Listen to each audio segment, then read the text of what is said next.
Hello everyone, I'm Nayaswami Asha, and we're starting our webinars for the year 2014. I know it's already well into March, but I spent the first 2 months of this year traveling and teaching in India, so I'm just starting this cycle now. The whole cycle of classes that we're going to be doing for this whole year is going to be based on this book, The Essence of Self-Realization, The Wisdom of Paramhansa Yogananda. As I was looking at this book just now, I realized that this has probably been reissued and it probably looks very different. This was one of the earlier versions of it. So if you have the same book, I'm just going to see sort of what the printing on this is. This is first printing 1990. So I suspect by now it's been redone. It's at what, 24 years? My, how time flies. But in any case, the contents are just the same. I don't think it's been re-edited, so it's really the contents that we're dealing with. I was looking for a series that I wanted to do that we could sort of build on over time, and I've also been, I find it very gratifying to work with the books that Swamiji has written. There's so many different ways to approach the spiritual path, and Swamiji's attunement, of course, with these teachings is so profound, and reading and rereading his books, and really in a very selfish way on my side, having to tune into them enough to share them with others, it really helps me, and I think it helps all of us, because it's not merely the words that are written there or the ideas that are shared, but Swamiji puts his vibrations into everything he's written, and when Swamiji is writing Master's words, it just seems like a very rich place to go and to learn and to draw understanding from. I actually started doing study courses on Swamiji's books, maybe even as long as 20 years ago. And I started because I was reading Hindu Way of Awakening, which is a really great book. And I was having to concentrate very hard in order to understand that book. And it occurred to me that probably everybody did. And maybe we could work together and draw more from those books than we were able to just on our own. And I started then, and I've not looked back. I've been at it for quite a long time in the classes that I give here in the colony where I live in Palo Alto, and now I'm seemingly starting the same thing with the webinars. I feel it's a very valid use of time, and I hope that you end up feeling the same way. We're just going to go chapter by chapter through this book, devoting one webinar to each chapter. The chapters, of course, are of different lengths, so it's going to be a little bit varied in that respect. I have to say that I did a whole series on Swami's commentary on the Gita, and I had a predetermined pace. In that book, I divided the book into 10-page segments and did 52 classes. You can find that on my website, nayaswamiasha.org. After I did that, I decided after that that I wasn't going to set a pace anymore, because 10 pages, especially in that book, is so much. And oftentimes I just have to skip over too many important facts. Well, here I'm doing it again, so we'll see whether I regret it or not. But these are subject areas, and I think we can grasp the essence of Master's point on each issue. Just to give you a little background on this book, which some of you may know, some of you may not. When Swamiji came to Master, and he was a lad of 22, and Master was in the last, as it turned out, 3.5 years of his life, very early he told Swamiji to write down the things that Master said. Recording devices were not as common, although Master was recorded and filmed more than we have access to, but not all the time. But he told Swamiji to write down the things that he said. And in fact, Master said sometimes, I don't often speak from this level of impersonal wisdom, and I would like you to capture it. And so Swamiji, as a young disciple, very dutifully took notes. And those notebooks, as he described, were his most valuable possession, really for the rest of his life until 2003, at which point he felt, when he wrote Conversations with Master, that he had finally published everything that was publishable, that was in those notebooks. And that was a real watershed for his commission from Master. This was the second book he wrote from those notebooks. The first was The Path. Of course, Swamiji published in the very early years, actually, when he was raising money for Ananda, he had something he called the $1 a month club. Imagine how inflation has affected things. $1, literally. You paid $1 a month, and you got this newsletter from him, and it included sayings of Yogananda, unpublished for the most part. He drew from his notebooks and from his memories. And there was this little thing you got, the $1 a month club, and it had news of the building of Ananda and sayings of Master. Heavens, we should uncover those. They're in an archive somewhere. There's probably a lot of treasure in there. And then in 1976, through the 70s, and finally finishing in 77, 78, Swamiji wrote The Path, which he recently rewrote, or again rewrote some years later, called The New Path. And it was his life with Yogananda, and he told stories, a lot of stories, from the notebooks of experiences that he'd had. And then in 1990, that was quite a long time later, wasn't it? It was not that he never referred to those books, but he didn't publish anything really from those notebooks. He decided that he would make this collection, The Essence of Self-Realization.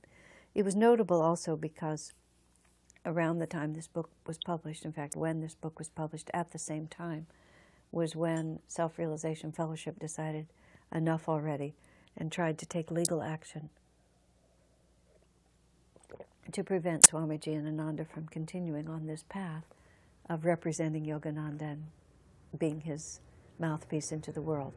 They tried through their lawsuit, which went on for 12 years from that point, to assert a legal monopoly on the teachings of Yogananda. And Swami's decision to publish this book and his decision to call it, to use the word self-realization in the title of the book, was a very deliberate decision on his part. He had spent all the years from 1962 till 1990, that's almost 30 years, trying to make a reconciliation with SRF. Not from their point of view, but from his point of view, that's what he was doing. But the one thing he wasn't willing to do was, as he put it, was nothing in terms of serving his guru.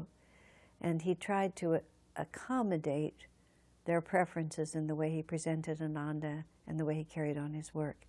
In 1990, he decided that that tactic had not brought harmony, so he was going to try something else. And that was simply to stand up for what he knew to be true. And the word self-realization is what Yogananda had called his own work. Self-realization fellowship, that's the term he chose. And Swamiji decided that as disciples of Master, it behooved us to follow our Guru's example. And if self-realization was what he called his work, then we ought to use that name also. That became the excuse SRF used to file a lawsuit, because shortly after Swamiji became engaged in this book, he changed the name of Ananda to Ananda Church of Self-Realization. He didn't do it, we did it, but he suggested that we do it. And that was the catalyst for the lawsuit, although the lawsuit was vastly more than just the word self-realization. The end of that, just to finish that little bit of the story, was that the court declared that the words self-realization could not be owned by anyone because they were descriptive. They merely described the product. The product was self-realization.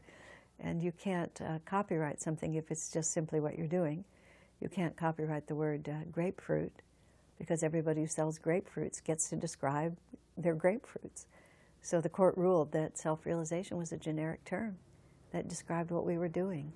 And the story of the litigation is a long story, but somehow it's intimately tied to this book, because there was an inspiration in Swamiji that he really needed to get on with what he was born to do.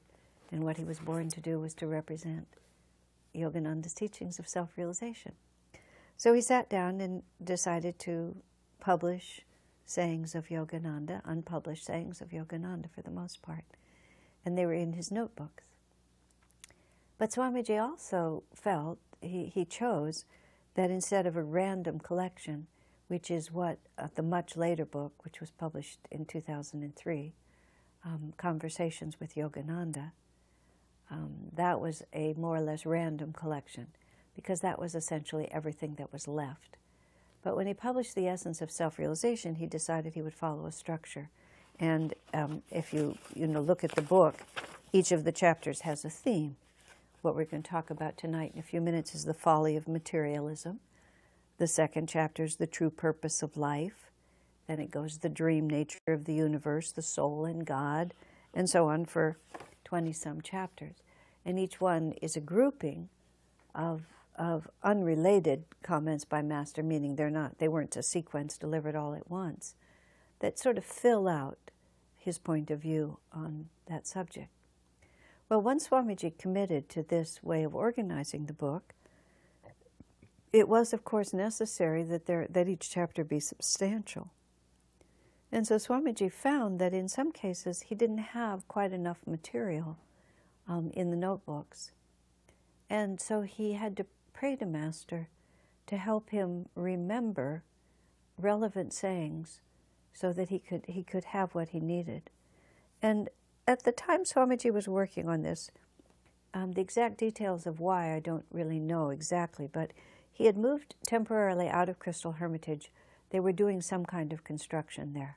I don't know exactly what stage of renovation was going on, but some kind of construction was going on in his house, Crystal Hermitage, and he moved over to the guest house for Crystal Hermitage, which is a smaller cottage, which is maybe, I don't know, 200 yards away.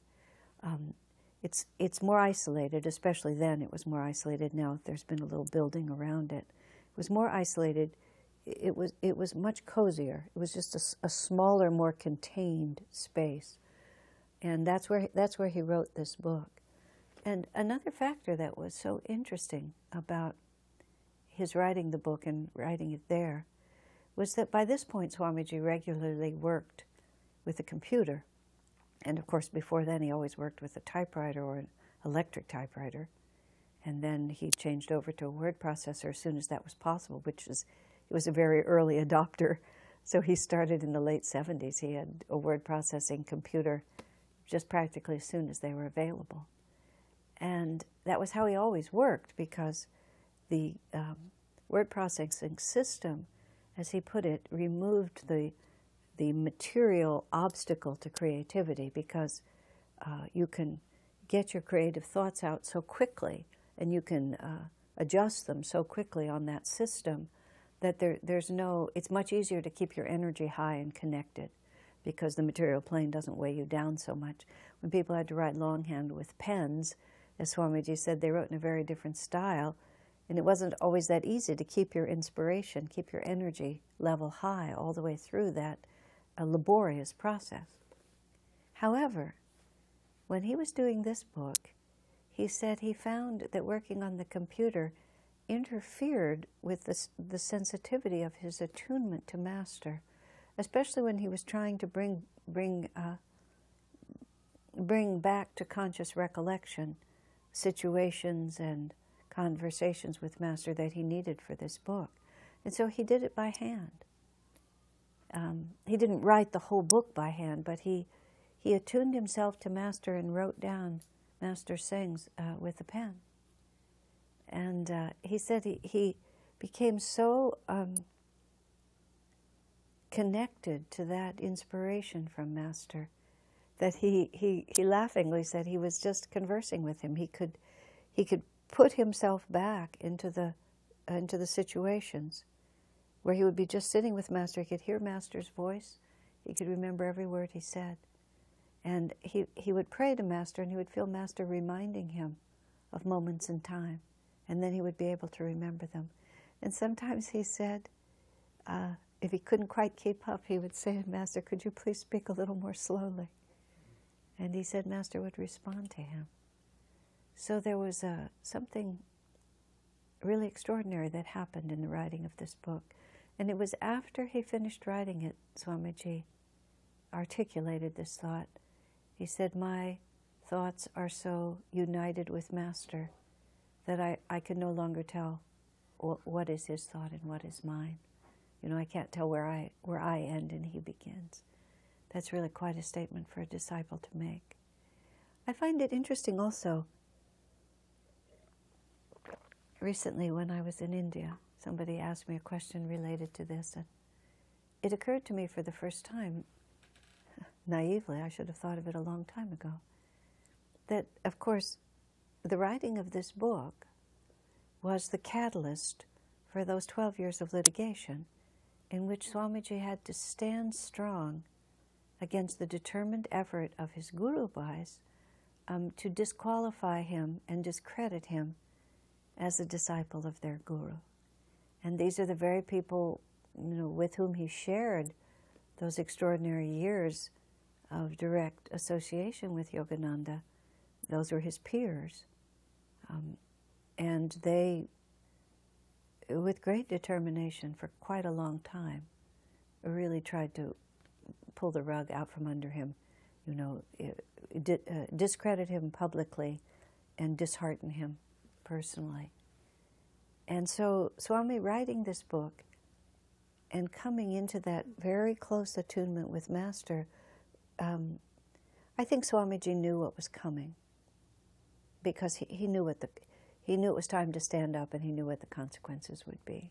I mean, I don't know whether he knew exactly, but he knew what the consequences would be in general enough terms that he did not go into it naively. But it's interesting to me that his consciousness united with Master so strongly just before he had to endure that great period of testing. We never know what's going on. I mean, we surrender, and we follow step by step. What I found with Swamiji over the years was he had learned to trust his intuition, and he had great courage to follow his heart. And when things would unfold in a certain way, it wasn't really that he knew they would unfold that way. I mean, he didn't necessarily stand at the beginning and see all the play of events, but he would follow the intuition where it would take him and allow it to unfold however it was going to be unfold. What I mean to say is he didn't calculate. He just, if he felt guided to do this, and he might see the consequences of this, if we change our name from Ananda to Ananda Church of Self-Realization, that will provoke a response, and we might be able to anticipate what that response would be. But if the intuition says to do it, we don't go down the road. We just have the courage of this moment, which will lead to the courage of the next moment, which will lead to the courage of the next moment. So when this book, The Essence of Self-Realization, came out also, there was no other book like it. SRF had published very little of Master, the essays, yes, but not very much. We didn't have the Wisdom of Yogananda series, which we've published since. Because of the litigation, all of this material was freed up from monopolistic control, and everything that you see, the first edition of the Autobiography of a Yogi, the Wisdom of Yogananda series, the plethora of publications and organizations and photographs and recordings, all because of that litigation. An attempt to create a monopoly actually completely busted open the monopoly, which this is God's own way. So I wanted to give that background to the story so you'll know what we're working with. So now let's just work with Chapter 1, which I love the way Swami calls it. He calls it the folly of materialism. It's very interesting when you're completely persuaded of the spiritual path. Let me put it a little differently. When you're persuaded of it, no, that's the right word. And also when you have realized certain aspects of it, and I don't want to make more of that, if I'm going to speak of myself, I don't want to make more of that than should be made of that thought. But when certain understandings have come to you that are based not just on obedience or dogma, but are just really and genuinely your own actual experiences, you can't see things differently than that. I've been a vegetarian. I'll use a very simple example. I've been a vegetarian for a very long time. I was about 18, 19 when I really first woke up to the fact of being a vegetarian. It wasn't a very hard shift for me, although my sister tells me that I was quite the carnivore when I was younger, but I no longer remember it. except in little flashes. But when I decided to be a vegetarian, it was very natural to me, and I just took it on. One of the last bits of meat I had was a hamburger that I ate, and all that night, I dreamt the whole hamburger, not just the meat patty, but the whole hamburger, the bun, the pickle, the tomato, the lettuce. And like a cartoon, it moved through my veins, making a big lump on my body. And like all night, I dreamt of that hamburger just traveling intact all through my system. It was enough to really have you never have another one. That, as I recall, was pretty much the last meat I ate, or very close to it.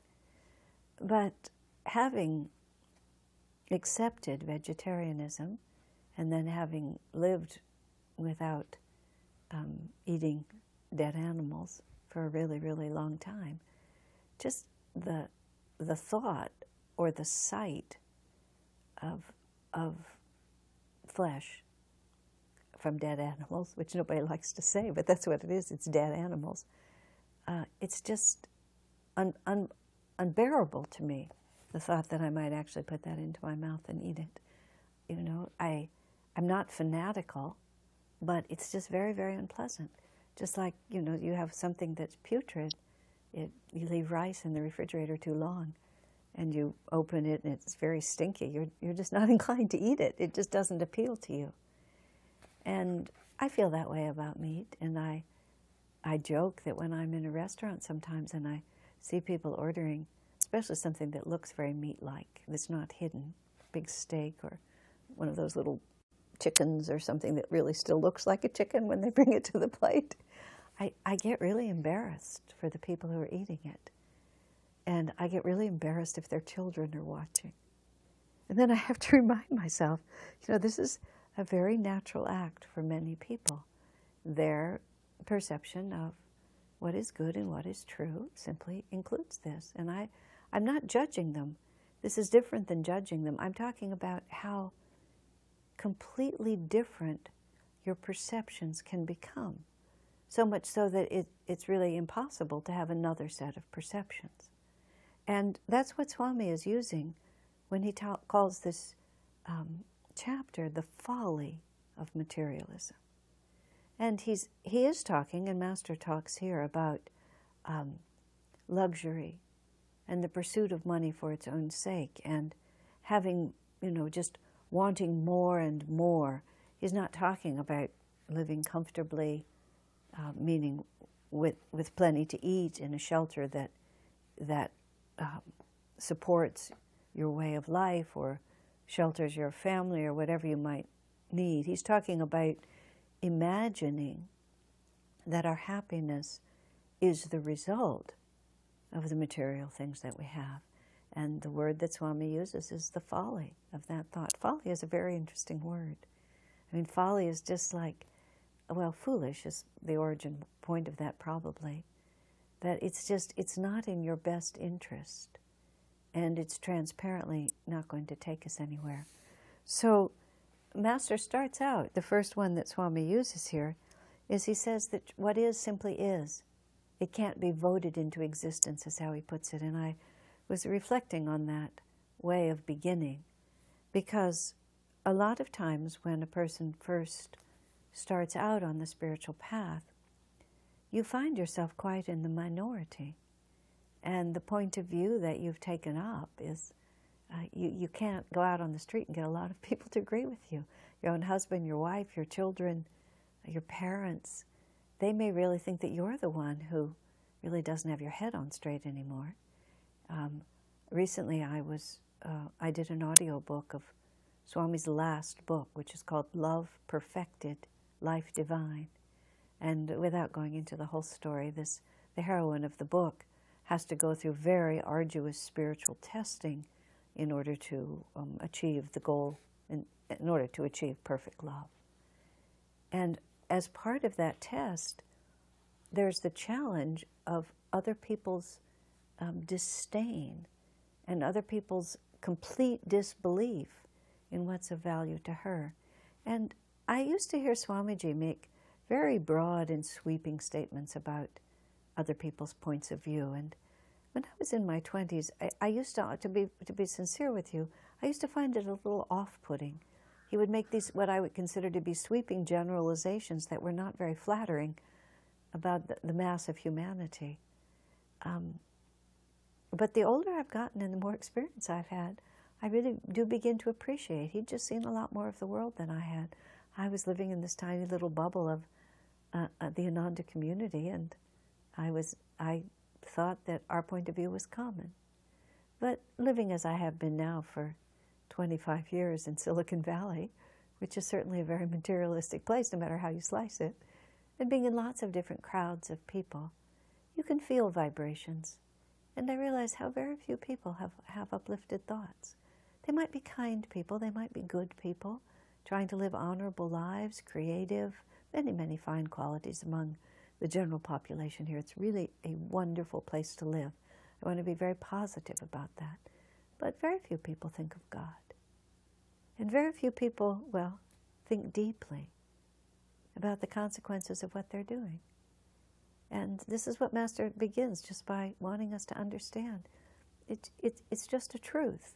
It doesn't really matter if you're the only person who knows it. It either is or it isn't. And everybody else can have one opinion. But if this is true, it's just true. And so then he goes on to the question about, he makes this contrast between the material scientist and the spiritual scientist, which is really a fun way to do it. And he talks about how the material scientists devote themselves working very hard to creating harmonious, beneficial, and comfortable things in the material plane. I mean, the world we live in now is just amazing in so many ways in terms of the energy that we have brought to a focus to create tools and opportunities for us to enjoy this world. We're very, we have air conditioning, we have heating, we have waterproof buildings.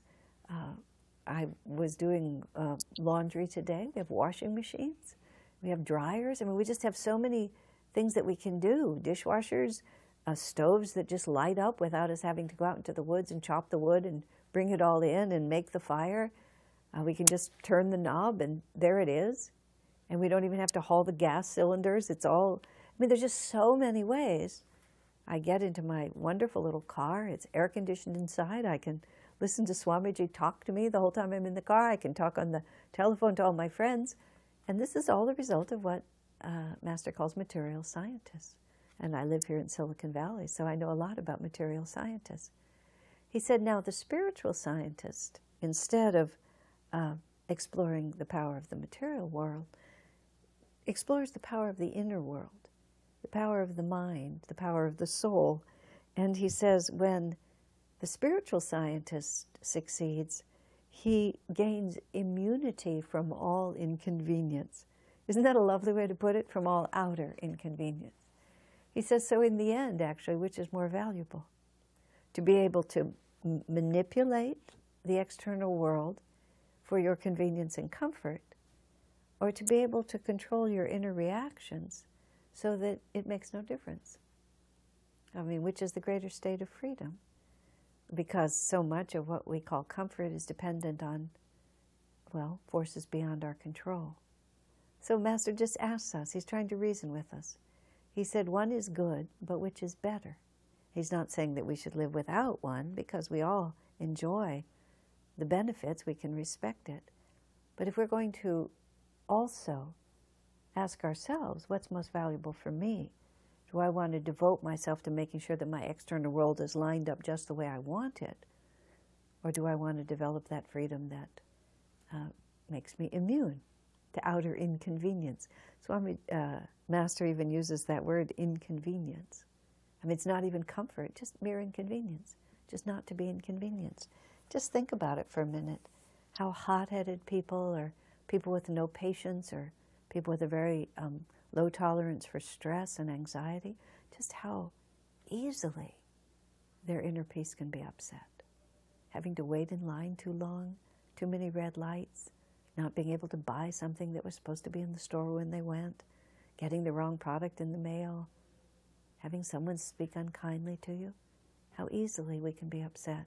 You know, what is the better, which science is better to develop? the folly of materialism, the folly of looking to the material world to make us comfortable and happy.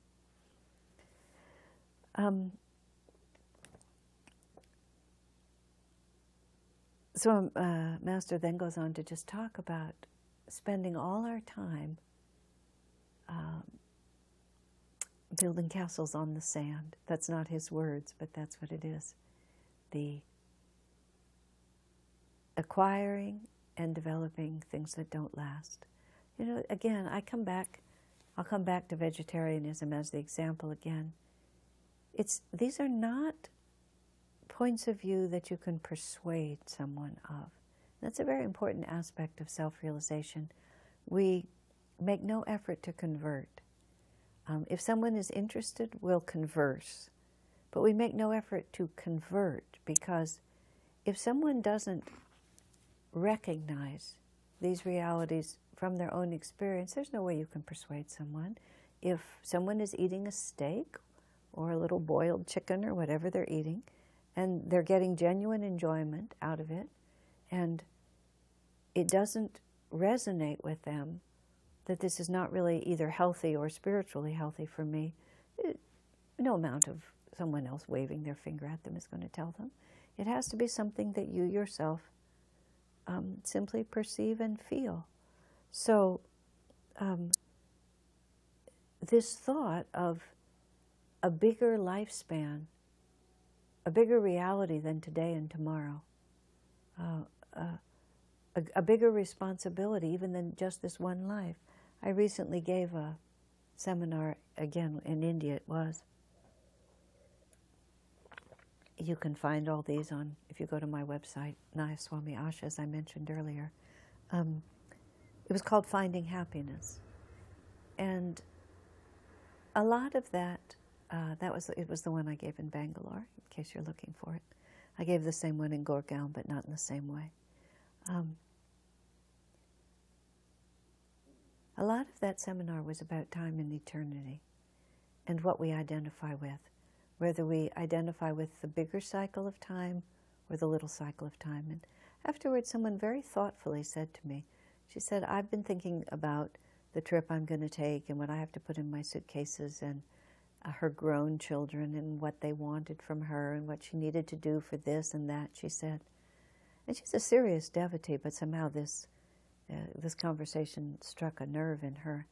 She said, I've been giving very little thought to what the whole purpose of this incarnation is, and even less to where I'll be when this incarnation ends. She said, it's really necessary to lift our minds above the moment. And so that's what Master says to us, spending all our time on things that don't last. It's not that we don't take care of business. You see, this is all about which string you pick the marionette up from. We have to take care of our children. If you're going to take a trip, you have to know what you're going to put in your suitcase. We have to do all these little duties, but it's a question of whether or not our consciousness stops there, or whether even those mundane things that we take care of are done from a higher perspective. You know, where do we concentrate ourselves? I use the example often of a tree with its branches reaching out and all the little leaves on the tree. The tree has to be responsible for every one of those leaves. I mean, it's his job to make those leaves. He can't just lose interest in them. If he loses interest in them, then the tree begins to warp and doesn't flourish. So just like with us, we have to reach out in our lives all the way to the last little leaf. You know, I had to fold the laundry. I have to go grocery shopping and make food, and just 1,000 details. Sometimes I'm just overwhelmed by how many details there are in life. And they still just, each one has to be taken care of. Oh, the car is out of gas, needs to be washed, something has to be taken to the dry cleaner, on and on and on. So, but we either that is the lid, either that's the definition of our life, or we're living in the realities that really matter. We're being the spiritual scientist, learning to control and direct the thought process toward a greater reality, and then in that consciousness, we take care of all the little leaves of our lives. Or we are grasping at those little leaves, thinking that if I can just get them in order. And that's where the folly of materialism comes in. You know, sometimes the whole question of how much is enough. A friend of mine took early retirement from a company because he was vested with stock options, and so on, and ended up with enough money. And perhaps he coined it, or else he just quoted it. I don't know what he called it, but he called himself an enoughaire. He wasn't a millionaire, but he was an enoughaire. He just had enough. He had enough to be just fine. He ended up, in fact, going back to work because he didn't have enough challenging and interesting to do, but he had enough money. And you think sometimes, like, how much is enough? How much do we really want? Master was fond of telling the story of a man who cultivated like a half acre of land, and it was enough for him to support himself, although barely. And someone wanted to help him by giving him more land to cultivate. And the man responded, he said, but if I had more land to cultivate, I wouldn't have enough time for singing. Meaning that this is enough. It doesn't have to be more. Part of our anxiety about having enough goes back to the question of, where does security come from? Does security come from getting everything in the material world completely in line? Or does it come from knowing that I am living in harmony with the divine, and therefore whatever comes to me will be God's will? I remember in this context, there was a meeting that I didn't attend because I was in another city, but I heard about it later, that, you know, Ananda was founded with Swami Kriyananda by a tribe, a karmic tribe of people that were mostly in their 20s. There were a few oldies around, Swamiji himself being all of 45, but the majority of us were in our 20s, and of course, when you're 20, old age never comes. And as we've gone through the 40s and 50s, and now many of us in our 60s or even 70s, there was a meeting once about end of life and retirement, or more likely having to be put out to pasture rather than choosing to be put out to pasture, just being beyond having outlived your usefulness in any way that was financially remunerative. And there was just the question of, you know, how we can take care of ourselves. And a certain thought of, well, you know, Ananda owes us this or that. I'm not really going to go into that in depth, but one man said at that meeting, he said, I gave my life to God, he said, and God guided me to Ananda, and I am giving my life in service to Ananda. But he said, Ananda doesn't owe me. He said, this is an agreement I made between myself and God and Guru. And if they choose to care for me in a comfortable way to the end of my life, he said, I will accept that with gratitude. And if I end up homeless and living under a bridge, he said, I've given my life to God. And I'm not depending on any other reality but that. It's a very courageous statement. And I pray with all my heart that all of us have the inner fortitude to accept with equanimity whatever comes to us. I mean, one can argue all kinds of things from many other angles, and many of those points of view may be valid. You know, certainly Ananda is making every effort to be loyal to those who have been loyal to it. And interestingly, one of the last interviews that Swamiji gave was a series of questions that Jyotish and Devi asked him for a class on leadership that they were giving. And they asked Swamiji, you know, what would you like to see improved or different about Ananda? What do you think we need to concentrate on? He said, to be sure that we take care of people to the end of their lives. Loyalty is very important. So it's not that that principle doesn't apply, but it's a question of what we're doing inwardly. You know, is this a relationship with God? Where do we feel our security comes from? And that's a question you have to ask yourself every day. You may have gold bullion in the closet and money in the bank and a portfolio, or you may not. But where does our security come from? If it comes from our relationship with God and our certainty that He will provide us with just what we need. This is the opposite of the folly of materialism, and this is what Master talks about. But the other side of the folly of materialism is something that Master also talks about here. And he uses the example of the clever owner getting his dog to pull the cart laden with things that the owner wanted, by putting on a stick a sausage that the dog was constantly trying to reach. And the dog wasn't smart enough to be able to tell that it was on a stick attached to his own head, and therefore every time he moved his head forward, the sausage moved forward, and the distance between them never narrowed. And as a consequence, he was pulling that cart for his owner by chasing that which was unattainable. Now, the obvious reality here is Master talking to us, saying to us that very often we're always chasing that which is never really going to be ours. And he then goes on to speak, and Master was very, had an extremely practical turn of mind. He says we shouldn't think about spirituality as something other than what we ourselves can experience. His entire spiritual message, in many ways, I was speaking just a few days ago at a class here in Palo Alto called The Path of Kriya Yoga. It's sort of fun because the same titles repeat themselves in different cities and different years, and everything is an intuitive flow for where I am and what's happening. And giving that class in our own temple here was very different than giving it in Mumbai and Calcutta, where I also gave it in a completely different setting. But trying to just tune in to what Master was really trying to do for us in this mission of self-realization that he brought, and this path of Kriya Yoga. A very interesting thought occurred to me that the one principle that I have often fully understood or articulated many times is the path of self-realization is to really put spiritual responsibility in the hands of the individual.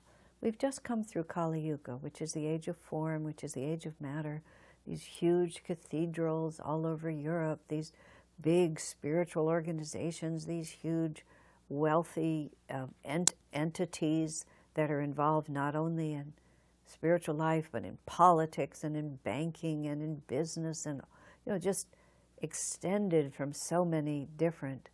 into so many different arenas. Not that the values of spirituality wouldn't be beneficial in all arenas of life, but this is organizations set up for spiritual purposes that end up carrying out all kinds of other enterprises for which they were not intended. One of the reasons Swami Kriyananda gave up the idea of Ananda incorporating as a California city, which is a project I worked on back in 1981-82, is because he said it's really unwise for an organization constituted for spiritual purposes to suddenly find itself working in a completely other arena. And he wrote a letter about that at that time, which appears in my book, Swami Kriyananda as We Have Known Him. And I think the chapter is called Quick Change, but I'm not really entirely certain. And he really predicts a lot of the downside of what's happened now that a lot of fundamental type Christians have now gotten into politics, just how confused everything becomes. But in any case, what Master came to do was to extricate East and West from the institutional definition of religion, and in many ways the East is worse because, as one of my Hindu friends said, and I can quote him because he's the one who said it, he said, Hinduism is the only religion in the world that you have to pay somebody else to practice for you. I mean, there's a whole professional caste of priests who are adept at these complicated ceremonies, often in Sanskrit, that have to be carried out in order to make things happen or to fulfill certain religious duties. And I mean, it's not an inappropriate thing that they're doing. It's just the way that things have been constituted. You hire a pujari, a priest, to carry out this ritual for you so that you can conform with what your spiritual beliefs tell you you have to do. But it's also removed from your own actual consciousness. And spirituality, self-realization, is about everyone's desire for happiness and their desire to avoid suffering. And we might be paying a priest in the hope that by some alchemy or of magic, he'll align the forces so that the material world will cooperate with us. It's, with all due respect, it's another kind of materialism a great deal of the time. I sat on the airplane coming back, and it was in the middle of India, it doesn't matter, flying from Calcutta to Mumbai, I think. This woman, who is an Indian woman but has lived in America for the last 35 years, she comes back to India periodically to see her relatives, but she especially timed her visit because her son has some important exams. Maybe it's college entrance, maybe it's graduating from college, but some important milestone in the career of her son. And she made a point of going to all the temples and saying prayers for his success in all of those temples. Well, a mother's loving heart, but she's trying to use the divine principles in order to align the material world so that everything will come out for him. She wasn't praying that he'd be closer to God or more in tune with God's will. She was praying that he pass his exams and get a good job. Well, we're not going to pray that he not pass his exams and not get a good job, but the folly of materialism. Why don't we become spiritual scientists and master our own hearts and minds so that we are immune to all inconveniences? And then, of course, try to help our son to succeed. Why not? But you see, are we doing it with the leaf as the value, or are we doing it as our duty from the core of the tree, reaching out to encompass everything that our lives encompass? So what Master brought for us is to put the responsibility for our spiritual life right in our own hands. Now, of course, part of that, an understanding of how to take responsibility, also involves our making a relationship with the Guru and our making a relationship with God, with the greater reality of which we are a part. So putting it into our own hands is not putting it into the hands of egoic separateness, but it's understanding that we need to be spiritual scientists and we need to gain mastery over our thoughts and over our feelings in order to move through this world with the proper spirit. And what I was starting to say about that seminar that I was recently giving, I realized that Master brought personal responsibility all the way down to the breath. Isn't that interesting when you think about it? I mean, what is more fundamental to our incarnation? When the baby is born, you wait until that baby breathes. Because until the baby breathes, the perfect body can still be lifeless. The baby breathes. And when you're sitting with someone who's dying, you listen to their breath. And you can tell when they're getting ready, usually when they're getting ready to exit. I've sat with a handful of people. I'm no expert on this. But you can tell because there's a huge shift in the quality of their breathing. I've mentioned this in other contexts. For a while, when a person is toward the end of their life, they struggle to breathe in. They want to keep their body going, so they keep trying to take in oxygen. But there's a certain point, which is really usually very close to the end, where the rhythm of the breath shifts and the emphasis is on the exhalation. It's like they're trying to just get rid of the breath. And the death rattle, the last, is always an exhalation. Just letting the energy go into that final exhalation. So Kriya, the practice of Kriya, well, the teaching of Kriya begins with the Hong Sa technique, which is watching the breath. And when you get all the way to the Kriya technique itself, it's about the breath. The breath is the means by which we access the inner worlds and by which we transform the inner worlds. I mean, what could be more unique, private, and individual than the breath? and more practical, because it's always there. I mean, you could be imprisoned in the darkest dungeon, completely alone, and you would still have your breath. And if the breath is your means of connecting with the infinite, and if the breath is the means by which you gain mastery over heart and mind and gain access to bliss, and Kriya is all about the breath. Isn't it fascinating? I mean, just utterly fascinating. And Master ends this chapter on the folly of materialism just by talking about the fact that once we lose connection with our inner divine reality, I mean, that's what sends us on this mad quest for material things to fill that space. But what we're really looking for is to restore that divine connection. And no matter what we acquire of a material nature, which includes, other people and everything, it will never satisfy the real need, because the real need is a separation from our own divinity. Our hearts were made for Thee alone, and our hearts are restless until they find their rest in Thee. That's how a great saint put it. It's so sweet, really, and that's. I was saying a moment ago, you don't convert. You just help people to understand and to become spiritual scientists, to watch their own experience until the experiment proves itself, till the evidence proves itself, and the inspiration comes from inside to want to pursue a higher reality. Now, I have a couple of questions, which I'll answer now. The first one is, does the incarnation/existence really end? That would be the body which ends, correct? But our real self may never end, as it was never created and is always present. Can you confirm that? The question is, does the end of an incarnation is only the end of a body, because that which lasts, it merely inhabits the body. That's the most important, the simplest and the most important truth to keep in your mind at all times, is just this simple realization that we wear the body, and the body never defines us.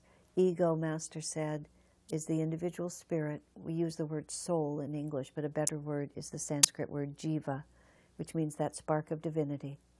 That individual spark of divinity, the jiva, the individuality that is us, that is each one of us, is always the same, and it moves in and out of physical bodies.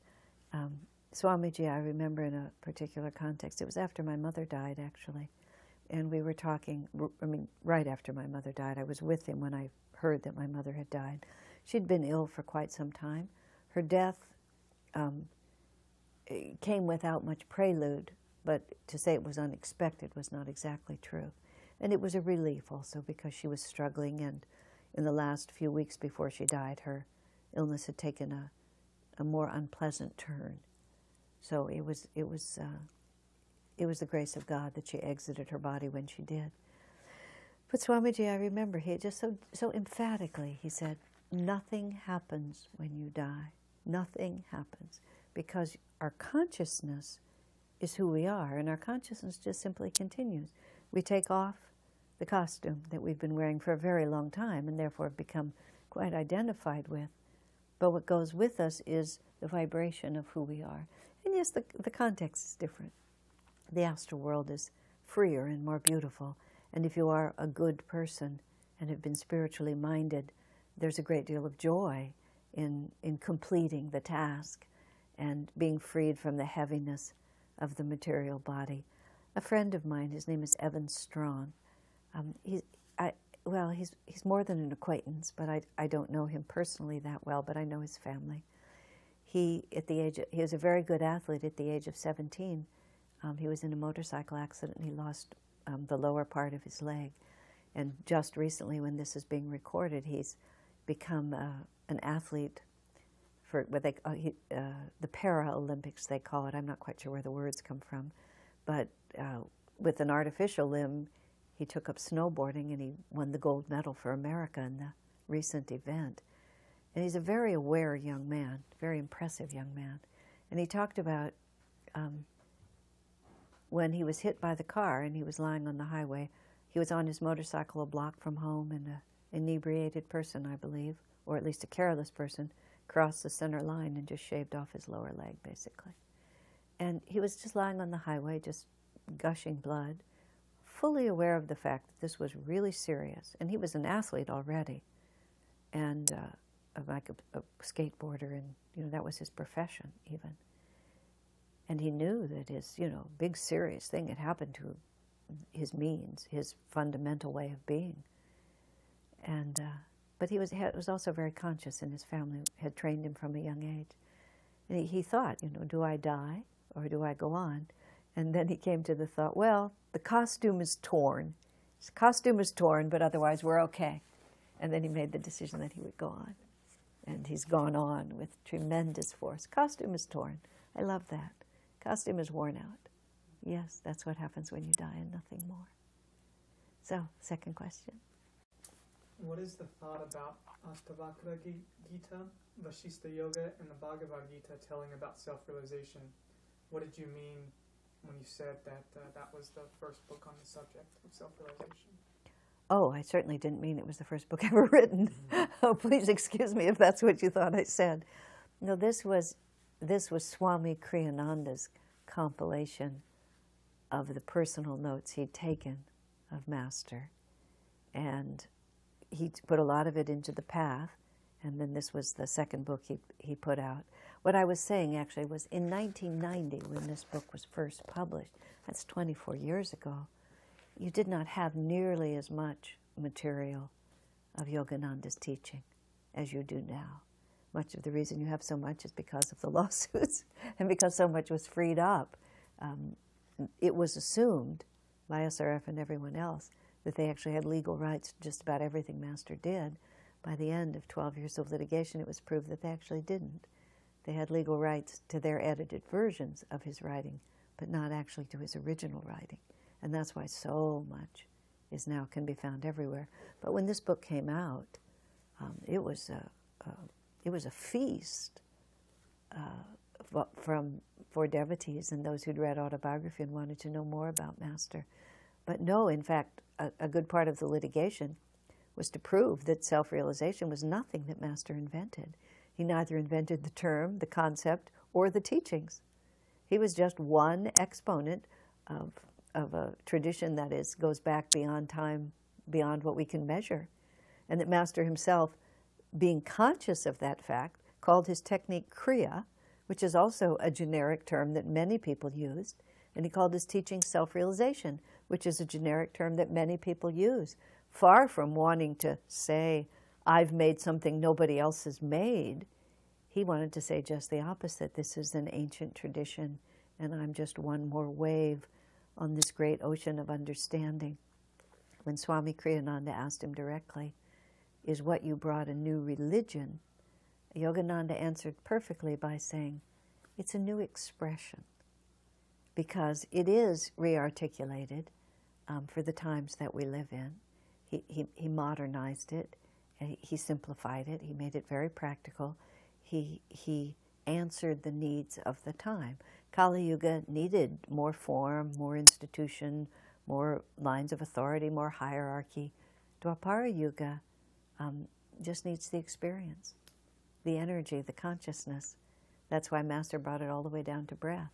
In the original version of Autobiography of a Yogi, when he's in the chapter about Kriya Yoga, in which he describes without teaching, he describes the effect of Kriya Yoga practice and says, in a book intended for the general public, I can't teach the technique itself, you'll have to learn that from a Kriya Yogi. That's all he said. You have to learn it from a Kriya Yogi. You have to learn it from someone who knows it. Subsequent editions of Autobiography of a Yogi, edited by SRF, say, from an authorized representative of Self-Realization Fellowship, or you go to Satsanga Society of India. And those words are put in there as if Master himself said them, which is what the controversy was about, because their point of view is that institution and hierarchy and authority is essential and they have projected on Master that attitude. Whereas Master himself wrote, you have to learn Kriya from a Kriya yogi, from someone who knows it. I go with the first edition. People may go with the subsequent if they choose. It's really a matter of your own heart and inspiration. But Master was very definitely not the first or the last.